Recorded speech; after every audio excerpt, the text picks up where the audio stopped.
नमस्कार, एभिन्यूज खबरको दैनिक अनि पृथक प्रस्तुति एभिन्यूज एड देशमा आजमा स्वागत छ। साना खबर या ठुला खबर जसले समाजलाई सकारात्मक दिशातर्फ डोर्याउँछ या त्यस्ता खबर जसले सम्बन्धित पक्षलाई सचेत रहन खबरदारी गर्छ। खबर हरपल अनि निरन्तर देशैभर रहेका खबरदाताहरूको सामूहिक प्रस्तुति एभिन्यूज एड देशमा आजलाई आउनुहोस् सुरु गरौँ। साहित्यिक कार्यक्रम कफी र शाश्वत सँगै सुनसरीको इटहरीमा आयोजना गरिएको छ। साहित्यकार शाश्वत ढुङ्गाना गोविन्दको कविता तथा गजलहरू उनकै मुखबाट सुन्ने र आफ्ना रचना सुनाउने कार्यक्रम सगरमाथा साहित्य प्रतिष्ठानले आयोजना गरेको हो। जाडोको समयमा कफीको चुस्की लिँदै साहित्यकारहरूले आफ्ना रचना सुनाउँदै र शाश्वत कविता र गजलमा आनन्द लिएका थिए। गीतकार किरण टी लिम्बुको अध्यक्षता तथा प्राडा बद्र विशाल पोखरेलको प्रमुख आतिथ्यतामा भएको कार्यक्रममा साहित्य र इटहरीका विषयमा लेखक दिनेश पौडेलले चर्चा गरेका थिए भने किशोर कोइराला, जीवी गजल, सुबित गुरागाई, जीपी तिवारी, रोमु अधिकारी, खगेन्द्र समरस लगायतले आफ्ना रचना सुनाएका थिए। कपिलवस्तु जिल्लामा रही विभिन्न विधामा क्रियाशील नागरिक अगुवाहरूलाई एक कार्यक्रमका बीच सम्मान गरिएको छ। मधेस मानव अधिकार गृह कपिलवस्तुको 15औं साधारण सभाको अवसरमा स्वर्गीय पत्रकार बनारसी वर्मा स्मृति मानव अधिकार पुरस्कारबाट अधिकार कर्मी रवि ठाकुर, समाजसेवा पुरस्कारबाट युवा समाजसेवी राजेश गेवालीलाई सम्मान गरिएको हो। यसैगरी नेपाल प्रेस युनियन कपिलवस्तु सभापति गोपाल भण्डारीलाई कोभिड-19 का समयमा कोभिड विरुद्धको अभियानमा सक्रिय भएको भन्दै association of Nepali Tarain in America नामक संस्थाबाट सम्मान गरिएको हो। सम्मानित सबै अगुवा तथा संस्थाहरूलाई सम्मान पत्र प्रदान गर्दै मानव अधिकार आयोग लुम्बिनी प्रदेशका प्रमुख सोमनाथ सुवेदीले लुम्बिनी प्रदेशमा मानव अधिकार उल्लङ्घनका घटनाहरूको निगरानी, पैरवी र निरूपणका लागि सबै नागरिक अगुवा तथा अधिकारवादी सङ्घ संस्था र संरचना क्षेत्रसँग मिलेर अघि बढ्ने प्रतिबद्धता व्यक्त गरेका छन्। कार्यक्रममा मधेस मानव अधिकार गृहका संस्थापक अध्यक्ष रवि ठाकुर, वर्तमान अध्यक्ष प्रेम जयसवाल, नागरिक अगुवा दिनेश हमाल, पत्रकार महासंघका अध्यक्ष किरणमान वज्राचार्य लगायतले शुभकामना व्यक्त गरेका थिए। माघे संक्रान्ति पर्वको अवसरमा नुवाकोट सहित आसपासका जिल्लामा गोरु जुधाइ भएको छ। प्रत्येक वर्ष झैं यस वर्ष पनि माघे संक्रान्तिका अवसरमा नुवाकोट र आसपासका जिल्लामा गोरु जुधाइ प्रतियोगितालाई निरन्तर दिएको हो। यस वर्ष नुवाकोटको तारकेश्वर गाउँपालिका 3 तारुका चन्दनीमा 28 हल, विदुर नगरपालिका 10 र सुवासँगको संगम स्थल बेत्रावतीमा 9 हल गोरु जुधाइएको थियो। स्थानीय सरकारको सहयोग र स्थानीय क्लब तथा समूहको सक्रियतामा तारुका बेत्रावती सहित पञ्चकन्या गाउँपालिका 3 पिपल डाँडा, लिखु गाउँपालिका 3 कट्टी छाप लगायतका स्थानमा प्रतिस्पर्धाको रूपमा गोरु जुधाइ प्रतियोगिता सञ्चालन गरिएको हो। गोरु जुधाइको प्रत्यक्ष अवलोकन गर्न आन्तरिक तथा बाह्य पर्यटकहरू उल्लेख्य मात्रामा पुगेका थिए। नेपालको गोरु जुधाइलाई स्पेनको बुल फाइटसँग तुलना गर्ने गरिएको छ।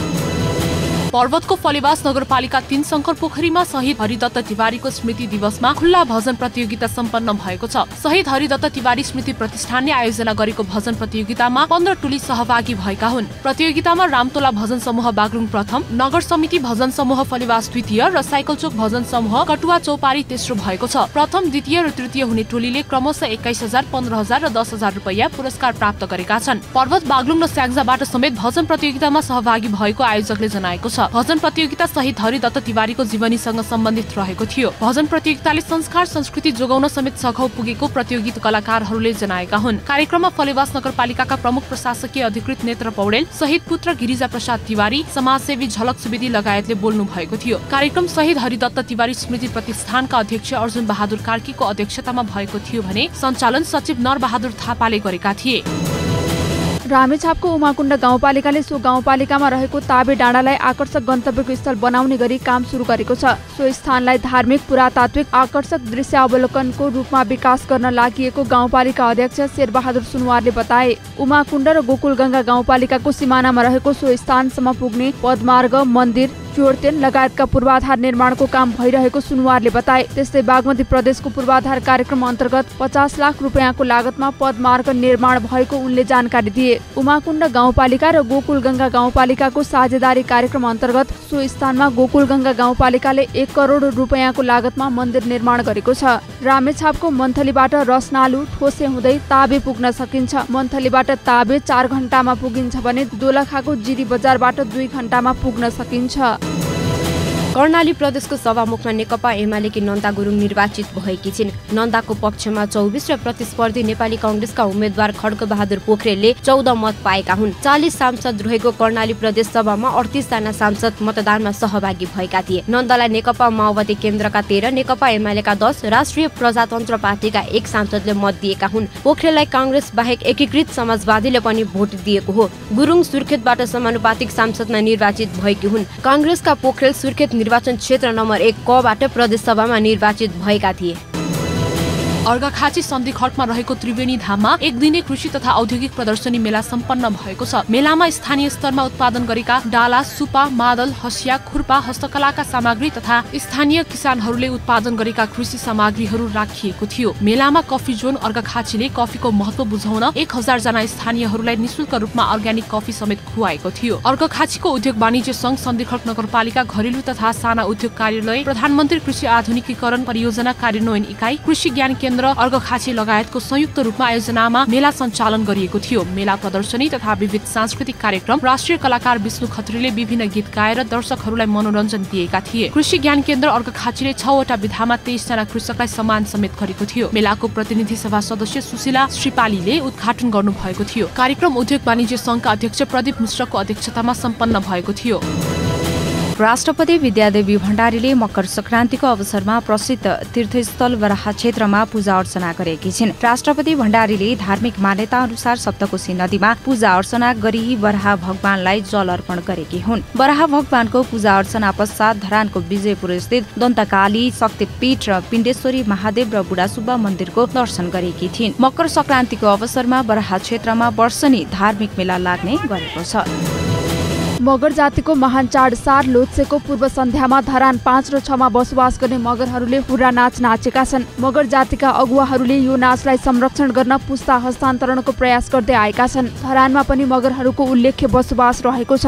परापूर्व कालदेखि निरन्तर चाडपर्वको अवसर पारेर मनाउँदै आएको हुर्रा नाच माओवादी द्वन्द्वकाल र कोरोनाको समयमा प्रभावित बनेको हुर्रा नाच संरक्षणमा जुटेकी अग्रज जानकी देवी मगरले बताए। 2053 सालमा नेपाल मगर संघको वडा समितिले बनाएर उनीहरू मगरको हुर्रा नाच संरक्षणमा जुटेका हुन्। स्थानीय सरकारले समेत यस्ता सांस्कृतिक पर्वको संरक्षणको अभियान अगाडि बढाएको धरान उपमहानगरपालिका वडा नम्बर 6 का वडा अध्यक्ष भूपेन्द्र भट्टराईले बताए। मगरहरूले विभिन्न चाडको अवसरमा हुर्रा नाचको संरक्षण गर्दै पुस्ता हस्तान्तरण अभियानलाई अगाडि बढाएका छन्।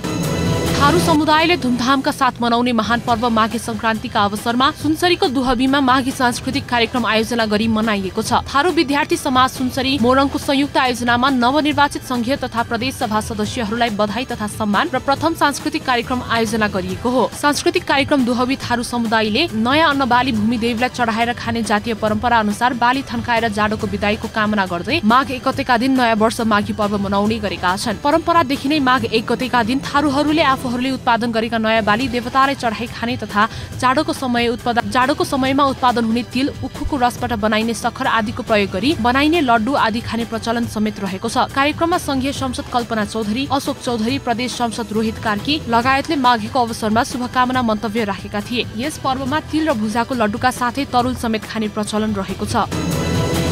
स्वर्गीय गोपाल गिरी स्मृति क्रियाशील पत्रकारिता पुरस्कार वीरगञ्जका वरिष्ठ पत्रकार तथा एभिन्यूज टेलिभिजनका संवाददातालाई प्रदान गरिएको छ। वीरगञ्जका पूर्व मेयर एवं पत्रकार स्वर्गीय गोपाल गिरीको स्मृतिमा नेपाल पत्रकार महासंघ पर्सा शाखाले स्थापना गरेको पुरस्कार दासलाई प्रदान गरिएको हो। आइतबार बिहान नेपाल पत्रकार महासंघ पर्साको सभाकक्षमा आयोजित कार्यक्रममा वीरगञ्ज महानगरपालिकाका मेयर राजेशमान सिंहले दासलाई पुरस्कार प्रदान गरेका हुन्। लामो समयदेखि वीरगञ्जलाई कार्यक्षेत्र बनाएर पत्रकारिता गर्दै आएका दासलाई पुरस्कृत गर्ने निर्णय पत्रकार महासंघ पर्साको बैठकले गरेको हो। पुरस्कृत दास वीरगञ्ज महानगरका मेयर सिंहका प्रेस सल्लाहकार पनि हुन्। पत्रकार महासंघ पर्सा शाखाका अध्यक्ष अनुप तिवारीको अध्यक्षतामा आयोजित पुरस्कार वितरण कार्यक्रममा नेपाल पत्रकार महासंघका केन्द्रीय सचिव दिपेन्द्र चौहान, स्वर्गीय गोपाल गिरीका छोरा एवं राप्रपा नेता गिरीश गिरी, पर्साका प्रमुख जिल्ला अधिकारी उमेश ढकाल, पत्रकार सुदर्शन राज पाण्डे लगायतको उपस्थिति थियो।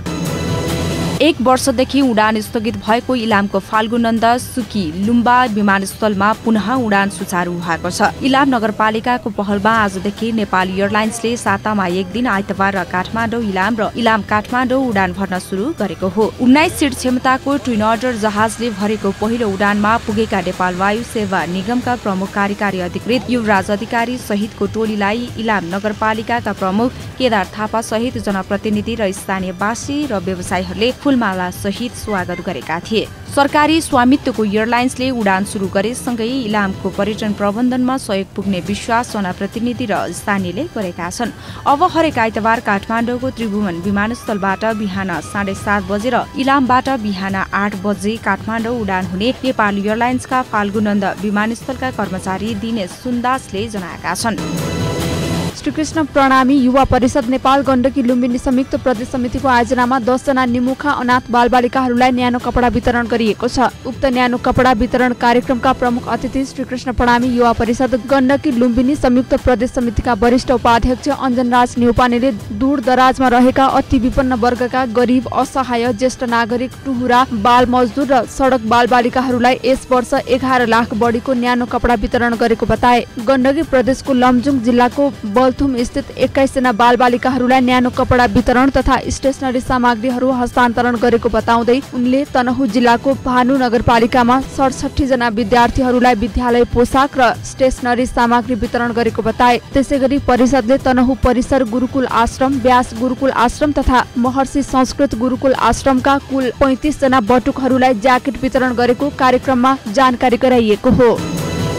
यलम्बर सम्बत 5083 को अवसर पारेर सुनसरीको इटहरीमा शुभकामना आदान प्रदान कार्यक्रम आयोजना गरियो। किरात मुन्दुम अध्ययन केन्द्र नेपाल सुनसरी मोरङको संयुक्त आयोजनामा इटहरीमा यलम्बर सम्बत अन्तर्गत नयाँ वर्ष 5083 को अवसरमा शुभकामना आदान प्रदान कार्यक्रम गरिएको हो। वसन्त राईको अध्यक्षता तथा किरात मुन्दुम अध्ययन केन्द्र नेपालकी केन्द्रीय कोषाध्यक्ष माया राईको प्रमुख आतिथ्यमा भएको शुभकामना आदान प्रदान कार्यक्रमलाई आगामी दिनमा निरन्तरता दिँदै जाने समेत वक्ताहरूले बताए। कार्यक्रममा किरात राई सुनिमा संघ केन्द्रीय उपाध्यक्ष सीता राई लगायत अतिथिहरूको सहभागिता रहेको थियो। यलम्बर सम्बत पुरानो सम्बत भए पनि सामूहिक रूपमा यो सम्बतका अवसरका कार्यक्रमहरू नहुने गरेको तर्फ मध्यनजर गर्दै आगामी दिनहरूमा सामूहिक रूपमा मनाइने समेत सो अवसरमा जानकारी गराइएको थियो। बुटवल उपमहानगरपालिका वडा नम्बर 14 अन्तर्गत कैलाश नगर टोल विकास संस्थाले निशुल्क सुगर तथा मृगौला परीक्षण कार्यक्रम सम्पन्न गरेको छ। शनिबार सम्पन्न शिविरमा 350 जनाले स्वास्थ्य परीक्षण गराएका छन्। गाउँमै स्वास्थ्य परीक्षण गराउन पाएकोमा स्थानीय खुसी भएका छन्। कैलाश नगर टोल विकास संस्थाको अध्यक्ष कृष्ण थापाको अध्यक्षतामा भएको कार्यक्रममा वडा नम्बर 19 अध्यक्ष चन्द्रसिंह थापा, वडा नम्बर 14 का अध्यक्ष ददिराम न्युपाने, अस्थायी प्रहरी बिटका प्रमुख विष्णु बहादुर गाहा, वडा नम्बर 14 का वडा सदस्य Loknath Gautam, Lions Club of Butwal golden जुबलीका अध्यक्ष अशोक छेत्री लगायतको सहभागिता रहेको थियो। कार्यक्रम सञ्चालन संस्थाका सचिव हिमाल खन्नालले गरेका थिए। कैलाश नगर टोल विकास संस्था र Lions Club of Butwal golden जुबलीको आयोजनामा सम्पन्न शिविरमा एसियन डायग्नोस्टिक ल्याबोरेटरीले प्राविधिक सहयोग गरेको थियो। स्वास्थ्य जीवनको चाहना, योग, शिक्षा र साधना भन्ने नाराका साथ इटहरीमा पनि 8औं राष्ट्रिय योग दिवस मनाइएको छ। पतञ्जलि योग समिति नेपाल इटहरीको आयोजनामा इटहरीमा योग दिवस मनाइएको हो। उर्मिला कटुवालको अध्यक्षता तथा इटहरी उपमहानगरपालिकाकी उपप्रमुख संगीता चौधरीको प्रमुख आतिथ्यमा योग दिवस मनाइयो। योग दिवसका अवसरमा इटहरीमा प्रभात फेरी सहित योगका विषयमा चर्चा गरियो। योग गर्नाले मानिसको शारीरिक तथा मानसिक स्वास्थ्यमा हुने फाइदाहरूका विषयमा वक्ताहरूले चर्चा गरे। योग प्रशिक्षकहरू सहित योगमा सहभागी हुनेहरूको उल्लेख्य सहभागिता रहेको कार्यक्रममा उद्योग वाणिज्य संघ इटहरीकी कोषाध्यक्ष गायत्री कटवाल, इटहरी लेडी जेसिसकी अध्यक्ष दुर्गा खड्का आचार्य सहित जीवन विज्ञान प्रतिष्ठान इटहरी, पातञ्जल योग लगायत योगसँग सम्बन्धित पेशा व्यवसायमा आबद्धहरूको सहभागिता रहेको थियो। चितवन, तनहुँ र नवलपुर जिल्लाको सीमामा रहेको त्रिशुली र काली गण्डकीको संगमस्थल देवघाटमा माघे संक्रान्तिको अवसरमा भव्य मेला लागेको छ। गोसाईकुण्डबाट आउने त्रिशुली नदी र दामोदर कुण्ड मुक्तिनाथबाट आउने काली गण्डकीको संगमस्थल भएकोले यस क्षेत्र हरियर क्षेत्रको रूपमा समेत प्रसिद्ध रहेको छ। परापूर्व कालमा यी दुई नदीको मिलन माघ 1 गते भएकोले यहाँ माघमा स्नान गरे सबै पापहरूको नाश हुने र देवता तथा पितृ खुसी हुने जनविश्वासका कारण देश तथा विदेशबाट समेत स्नान गर्न यहाँ भक्तजनहरू आउने गरेको पुजारीहरू बताउँछन्। टाढाबाट आउने भक्तजनहरूका लागि यस स्थानमा रहेका आश्रमहरूले निशुल्क बास तथा खानाको व्यवस्थापन गर्ने गरेको गलेश्वर आश्रमका कार्यालय सचिव महेन्द्र प्याकुरेले जानकारी दिए। देशकै खबर अनि खबरभित्रको खबर खोज्ने हाम्रा खबरदाताहरूको सामेल प्रस्तुति एभिन्युज एट देशमा आजमा हामी त्यस्ता खबरलाई ध्यान दिन्छौँ जुन खबर ओझेलमा परेको छ र बन्न सक्छ खबर। एभिन्युज एट देशमा आजका लागि यति नै। भोलि फेरि यही समयमा उपस्थित हुने नै छौँ। खबरभित्रको खबरका लागि हेर्दै रहनुहोला एभिन्युज खबर। नमस्कार।